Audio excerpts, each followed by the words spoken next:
Hello बच्चों, मैं महबूब आलम। बच्चों, आज का जो हमारा टॉपिक है वो है इवन एंड ऑड नंबर, सम और विषम संख्याएं। अब आप कहोगे सर जी ये तो हमको मालूम है, सम संख्याएं किसे कहते हैं और विषम संख्याएं किसे कहते हैं। बिल्कुल बच्चों, आपको मालूम है सम संख्याएं किसे कहते हैं और विषम संख्याएं किसे कहते हैं। आपको इनकी डेफिनेशन मालूम है सम संख्याओं की और विषम संख्याओं की। आपको इनकी प्रॉपर्टीज नहीं मालूम है, इनकी क्या क्या विशेषताएं हैं और इनका आपस में क्या संबंध है बच्चों, ये आपको नहीं मालूम है। तो आज के इस वीडियो में मैं आपको even number and odd number के बारे में पूरी डिटेल में आपको बताने वाला हूं। तो बच्चों, आप इस वीडियो को अंत तक जरूर देखें, ठीक है। चलो सबसे पहले हम देखते हैं हमारा इवन नंबर। इवन नंबर का मतलब होता है बच्चों सम संख्या, यानी कि इवन नंबर। इवन नंबर यानी कि सम संख्या, सम संख्या।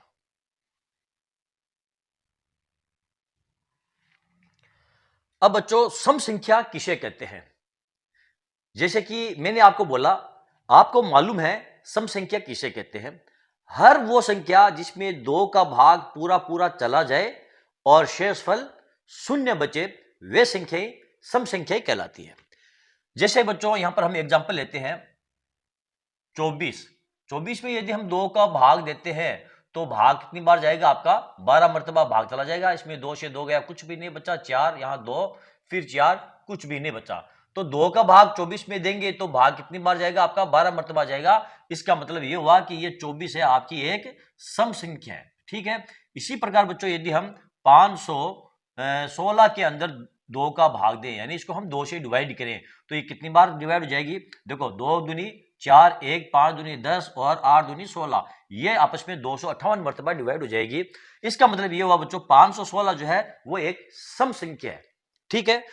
तो ये पता चल गया हमको कि वे सभी संख्याएं जिनमें दो का भाग पूरा पूरा चला जाए, वे संख्याएं क्या कहलाती है? सम संख्याएं कहलाती है। ये डेफिनेशन बच्चों आप सबको मालूम है। लेकिन बच्चों यदि मैं आपको ये बोल दूं 5, 2, 7, 8, 3 और ये 4, ये संख्या आपकी सम है या विषम है? कौन सी संख्या ये? तो क्या आप इसमें दो का भाग दे करके देखोगे सम है कि नहीं है? दो का यदि आप इसमें भाग देते हो बच्चों, तो इसमें आपका बहुत ज्यादा टाइम लगेगा। हमें एक ऐसा तरीका ढूंढना है जिससे कि हम इन संख्याओं को देखकर बता दें कि ये संख्याएं हमारी सम है या विषम है। तो वो कौन सा तरीका है बच्चों? यदि किसी भी संख्या के इकाई के अंक में 2, 4, 6, 8 और 0 ये अंक यदि है तो वे संख्या क्या है? आपकी सम संख्या है। अब ये जो आपको संख्या दी गई है ना, इसमें आपको दो का भाग देने की आवश्यकता नहीं है बच्चों। यहां पर केवल आपको ये इकाई वाला अंक देखना है कि इकाई वाला अंक जो है वो सम है कि नहीं है, यानी कि इस इकाई वाले अंक में दो का भाग पूरा पूरा जाता है कि नहीं जाता है। तो इस इकाई वाले अंक में दो का भाग पूरा पूरा चला जाएगा, तो ये संख्या हमारी क्या हो गई?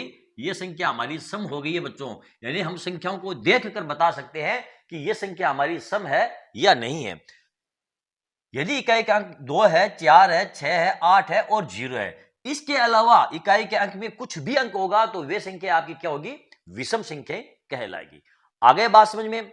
जिन संख्याओं में इकाई का अंक 2, 4, 6, 8, 0 है, वे संख्याएं आपकी सम संख्याएं कहलाती है। मैं इस पर बार बार जोर क्यों दे रहा हूं बच्चों? ताकि आप संख्याओं को देखकर बता सके कि ये संख्याएं हमारी सम संख्याएं हैं, ठीक है। तो अब ये तो हो गई बच्चों हमारी सम संख्याओं की डेफिनेशन और सम संख्याओं की पहचान, कि हम सम संख्याओं को देखकर कैसे पहचान सकते हैं, ठीक है। अब हम देखते हैं विषम संख्याएं। विषम संख्या किसे कहते हैं? जैसे कि बच्चों मैं यहीं पर ले लेता हूं एग्जांपल, ये 9 है। यदि 9 के अंदर हम 2 का भाग दें तो भाग तो आपका 4 बार चला जाएगा, लेकिन आपका शेषफल क्या रह जाएगा? 1 रह जाएगा। यदि आप 11 के अंदर 2 का भाग दें तो बच्चों आपका भाग तो 5 बार चला जाएगा, लेकिन आपका शेषफल 1 रह जाएगा। तो क्या पता चला बच्चों? वे सभी संख्याएं जिसमें 2 का भाग देने पर शेषफल क्या बचता है? ये 1 बचता है, विषम संख्याएं कहलाती है। आ गई बात समझ में? अब बच्चों मान लो हमें संख्याओं को देखकर ये बताना है कि ये संख्याएं हमारी विषम है या नहीं है। तो जिन संख्याओं के इकाई के अंक में बच्चों 3 और 1, 1, 3, 5, 7 और 9 ये अंक यदि है इकाई के अंक में तो वे सभी संख्या आपकी क्या है, विषम संख्या कहलाएगी। ठीक है, मान लो बच्चों आपको कोई संख्या दे दी जाए 5 7 8 3 और आपको ये पूछा जाए ये बताइए ये संख्या आपकी सम है या विषम है। तो यहां पर ये इकाई का अंक देखेंगे बच्चों, यहां पर इकाई का अंक क्या है 3, यहां पर देखिए इकाई का अंक क्या है ये 3, तो ये संख्या हमारी क्या है, विषम संख्या है। ये संख्या हमारी ये विषम संख्या कहलाएगी। मान लो आपको कोई संख्या दे दी जाए बच्चों 5 6 8 4 2 और आपको ये पूछा जाए आप ये बताइए आपकी ये संख्या सम है या विषम है, तो आप क्या देखोगे यहां पर केवल इकाई का अंक देखोगे। यहां पर इकाई का अंक क्या है 2 है, तो 2 एक सम संख्या है, तो ये पूरी संख्या आपकी क्या है, ये सम संख्या है, तो ये आपकी एक सम संख्या।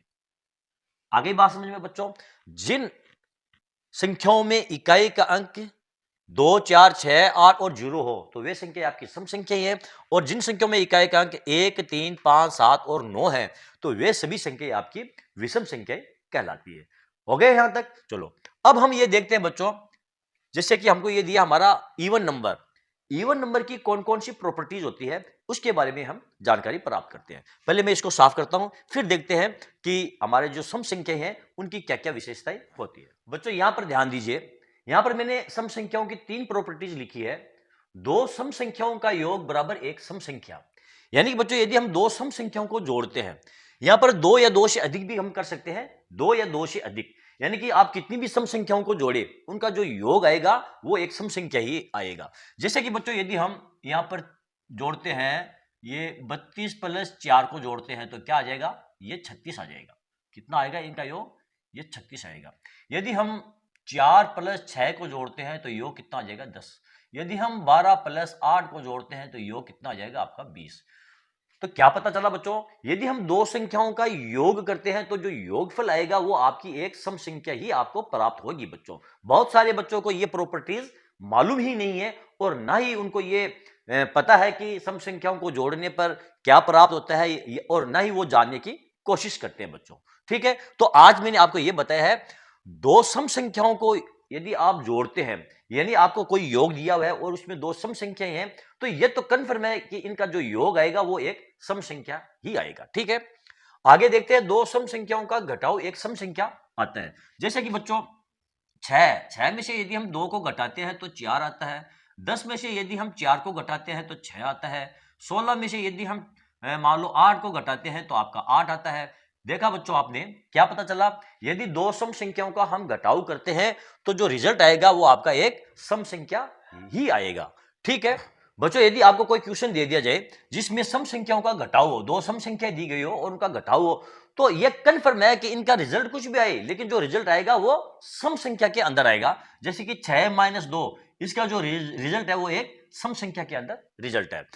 16 - 8 बराबर 8, एक ये आपकी सम संख्या है। यहां पर देखिए दो सम संख्याओं का गुणा करने पर एक सम संख्या ही प्राप्त होगी। जैसे कि बच्चों में आपको 4 और 2 का हम गुणा करते हैं तो कितना आ जाएगा 8।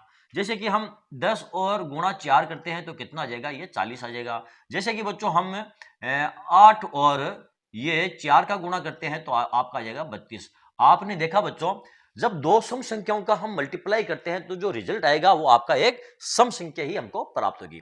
तो बच्चों ये बहुत ही इंपॉर्टेंट प्रॉपर्टीज है इन सम संख्याओं की, और ये हमको पता होना भी चाहिए बच्चों। ठीक है, तो बच्चों ये जो प्रॉपर्टीज मैंने आपको बताई है, सम संख्याओं का जोड़, सम संख्याओं का घटाव और सम संख्याओं का आपस में गुणा करना, ठीक है, तो ये सम संख्याओं की प्रॉपर्टीज है। बच्चों अब हम देखते हैं विषम संख्याओं की क्या प्रॉपर्टीज है। पहले इसको साफ करते हैं, आप चाहो तो इसका स्क्रीनशॉट ले सकते हो बच्चों। ठीक है, फिर देखते हैं विषम संख्याओं की क्या क्या प्रॉपर्टीज है, फिर इन दोनों की आपस में इन दोनों की क्या संबंध है, हम उसके ऊपर भी चर्चा करेंगे। ठीक है बच्चों, ये देखिए बच्चों, दो विषम संख्याओं का योग एक सम संख्या होता है। हमेशा याद रखो बच्चों, जब भी हम दो विषम संख्याओं का जोड़ करते हैं, जैसे कि आप 3 + 5, 3 क्या है, एक विषम संख्या है, 5 क्या है, एक विषम संख्या है, इनको जोड़ेंगे तो जो 8 आएगा वो क्या आएगा, आपका एक सम संख्या आएगा, एक ये सम संख्या आएगा। इसी प्रकार बच्चों ये 11 आपकी क्या एक विषम संख्या है और 5 क्या है आपकी एक विषम संख्या, इन दोनों को जोड़ेंगे तो 16 जो आएगा वो आपकी एक सम संख्या प्राप्त होगी। इसी प्रकार बच्चों यदि हम 21 ले लेते हैं प्लस 9 ले लेते हैं तो 21 आपकी विषम संख्या है, 9 भी आपकी विषम संख्या है, इन दोनों को जोड़ेंगे तो 30 जो प्राप्त होगी वो आपकी एक सम संख्या प्राप्त होगी। तो क्या पता चला बच्चों, दो विषम संख्याओं का योग हमेशा एक सम संख्या ही होता है। आगे बात समझ में। अगला हम देखते हैं, दो विषम संख्याओं का घटाव एक सम संख्या होता है। जैसे कि बच्चों आपको एक विषम संख्या दी गई है 9, 9 में से यदि हम 5 को घटाते हैं तो रिजल्ट 4 आता है। यदि आपको 13 दे दिया है, इसमें से यदि आप 3 घटाते हैं तो रिजल्ट आपका 10 आता है। यदि आपको 17 दे दिया है और इसमें से आप यदि 9 को घटाते हैं तो आपका रिजल्ट 8 आता है। कहने का मतलब यह है बच्चों, दो विषम संख्याओं का आपस में यदि हम घटाव करें, एक विषम संख्या में से दूसरी विषम संख्या को यदि हम घटाते हैं तो जो रिजल्ट आएगा वो एक सम संख्या के रूप में हमारा रिजल्ट आएगा। आगे बात समझ में, दो विषम संख्याओं का घटाव क्या होगा, एक सम संख्या ही होगा, यानी जो रिजल्ट हमको मिलेगा वो एक सम संख्या के रूप में हमको रिजल्ट मिलेगा। दो विषम संख्याओं का गुणा एक विषम संख्या होता है, यानी आप दो विषम संख्याओं का मल्टीप्लाई करेंगे। जैसे कि आप 3 और 3 का मल्टीप्लाई करते हैं तो कितना आता है, 9 आता है। यदि आप 3 और 5 का मल्टीप्लाई करते हैं तो कितना आता है, 15 आता है। यदि आप 7 और गुणा 11 का मल्टीप्लाई करते हैं तो आपका ये 77 आता है। तो आपने देखा, जब हम दो विषम संख्याओं का आपस में गुणा करते हैं तो जो रिजल्ट मिलेगा वो क्या मिलेगा बच्चों, वो एक विषम संख्या ही मिलेगा। यहां पर देखो, आप 3 और 3 को गुणा किया तो 9, 9 क्या है, आपकी एक विषम संख्या है। 3 और 5 को गुणा किया तो 15 क्या, आपकी एक विषम संख्या है। 7 और 11 को गुणा किया, ये दोनों विषम संख्या है और रिजल्ट हमको क्या मिला, 77, एक विषम संख्या ही मिला। तो यहां पर हमको क्या दिया, दो विषम संख्याओं का यदि हम गुणा करते हैं तो एक विषम संख्या ही प्राप्त होती है। आगे देखो बच्चों, दो विषम संख्याओं का यदि भाग दिया जाए तो एक विषम संख्या प्राप्त होती है। जैसे कि बच्चों आपको ये 27 दे दिया है और 27 में हम 3 का भाग देते हैं तो भागफल क्या आ जाएगा आपका, ये 9 आ जाएगा। ठीक है। यदि आपको 33 के अंदर भाग देना है 11 का, ये 33 है, यदि हम इसमें 11 का भाग देते हैं तो भाग कितनी बार जाएगा, ये 3 मरतबा। यानी कि एक विषम संख्या के अंदर एक विषम संख्या का यदि हम भाग देते हैं तो भागफल क्या आएगा आपका, एक विषम संख्या ही हमको प्राप्त होगी बच्चों। ठीक है। तो ये विषम संख्या की हमारी प्रॉपर्टीज है बच्चों, जो हमको पता होना ही चाहिए। आगे बात यहां तक समझ में। अब मैंने आपको यह बता दिया सम संख्याओं की क्या क्या विशेषताएं हैं और विषम संख्याओं की क्या क्या विशेषताएं हैं। अब बच्चों यदि आपको एक सम संख्या दे दी जाए और एक विषम संख्या, यानी सम और विषम संख्याओं को आपस में जोड़ा जाए या इनको आपस में घटाया जाए या इनका आपस में मल्टीप्लाई किया जाए या इनका आपस में डिवाइड किया जाए, तो फिर इसका रिजल्ट क्या आएगा, इसके बारे में भी हम और जानकारी ले लेते हैं। पहले मैं इसको साफ करता हूं, फिर देखते हैं इन दोनों का आपस में क्या संबंध है बच्चों। ठीक है। इसको देखिए बच्चों, एक सम संख्या और एक विषम संख्या का योग एक विषम संख्या होता है। बच्चों जब भी हम एक सम संख्या को एक विषम संख्या से जोड़ते हैं या एक विषम संख्या को एक सम संख्या से जोड़ते हैं तो जो रिजल्ट आता है वो एक विषम संख्या ही आता है। जैसे कि बच्चों आपको एक सम संख्या दे दी है ये 4, इसमें आप एक विषम संख्या जोड़ते हैं ये 3, तो कितने आएगा रिजल्ट, आपका 7 आ जाएगा। जैसे कि आपकी एक विषम संख्या ले लेते हैं 13, इसमें एक सम संख्या जोड़ते हैं आप 4, तो रिजल्ट आपका आ जाएगा ये 17। आपने देखा, जब एक सम और एक विषम संख्या को हम जोड़ते हैं तो जो योगफल आएगा वो एक विषम संख्या ही आएगा बच्चों। तो आपको ये प्रॉपर्टीज याद रखनी है कि एक सम संख्या और एक विषम संख्या का योग हमेशा एक विषम संख्या ही होता है। ठीक है। अगला हम देखते हैं, एक विषम संख्या और एक सम संख्या का घटाव एक विषम संख्या होता है। जैसे कि बच्चों एक आपको विषम संख्या दे दी है, मान लो ये 9, 9 में से एक सम संख्या घटाते हैं ये 4, तो आपका रिजल्ट क्या आ जाएगा, एक विषम संख्या ही आएगा 5। मान लो आपको एक सम संख्या दे दी है ये 12, 12 में से एक आप विषम संख्या को घटाते हैं 3 को, तो रिजल्ट कितना आ जाएगा आपका, ये 9 आ जाएगा। मान लो आपको फिर एक विषम संख्या दे दी है, मान लो ये 13, और इसमें से आपको एक सम संख्या घटानी है, मान लो कि आपको 6 घटाना है, तो आंसर क्या आ जाएगा आपका, ये 7 आ जाएगा। तो कहने का मतलब क्या है बच्चों, एक विषम संख्या और एक सम संख्या का जो घटाव होता है वो क्या होता है, रिजल्ट एक विषम संख्या ही होता है। यहां पर देखिए आप, रिजल्ट एक विषम संख्या हमको प्राप्त हुआ है। आगे यहां तक बात समझ में। अगला हम देखते हैं, एक विषम संख्या और एक सम संख्या का गुणा करने पर एक सम संख्या ही हमको प्राप्त होगी। जैसे कि बच्चों यदि आप 7 और 4 का गुणा करते हैं, या फिर आप 9 और 6 का गुणा करते हैं, या फिर आप 8 और 3 का गुणा करते हैं, या फिर आप 11 और 4 का गुणा करते हैं। यहां पर देखिए 7 एक विषम संख्या है, 4 एक सम संख्या है, तो इनका जो गुणनफल आएगा वो 28 आएगा। यहां पर देखिए 9 एक विषम संख्या है, 6 एक आपकी सम संख्या है, इन दोनों को गुणा करेंगे तो आपका कितना आ जाएगा, ये 54 आ जाएगा। 8 एक सम संख्या है, 3 एक विषम संख्या है, इन दोनों को गुणा करेंगे तो आपका ये 24 आ जाएगा। 11 आपकी एक विषम संख्या है, 4 आपकी एक सम संख्या, इन दोनों को गुणा करेंगे तो ये 44 आ जाएगा। क्या देखा बच्चों आपने, जब एक विषम संख्या और एक सम संख्या का आपस में मल्टीप्लाई किया जाता है, गुणा किया जाता है, तो जो रिजल्ट आएगा वो क्या आएगा, वो आपका एक सम संख्या ही आएगा। तो ठीक है बच्चों, तो चलो बच्चों आज के इस वीडियो में मैं ये समझता हूं आपने इवन नंबर और ऑड नंबर यानी सम संख्याएं और विषम संख्याओं की क्या क्या विशेषताएं हैं वो आप सीख गए होंगे, और आपको यह भी पता चल गया होगा बच्चों कि सम संख्याएं और विषम संख्या में आपस में क्या संबंध है, ये भी आप सीख गए होंगे बच्चों। तो चलो बच्चों, आज का ये वीडियो आपको कैसा लगा कमेंट करके जरूर बताएं। बच्चों यदि आपको मेरा ये वीडियो अच्छा लगा है और इससे आपको कुछ सीखने को मिला है बच्चों, तो फिर आप मेरे इस वीडियो को लाइक और शेयर जरूर कीजिए ताकि दूसरे बच्चों को भी इसका पूरा पूरा फायदा मिल सके।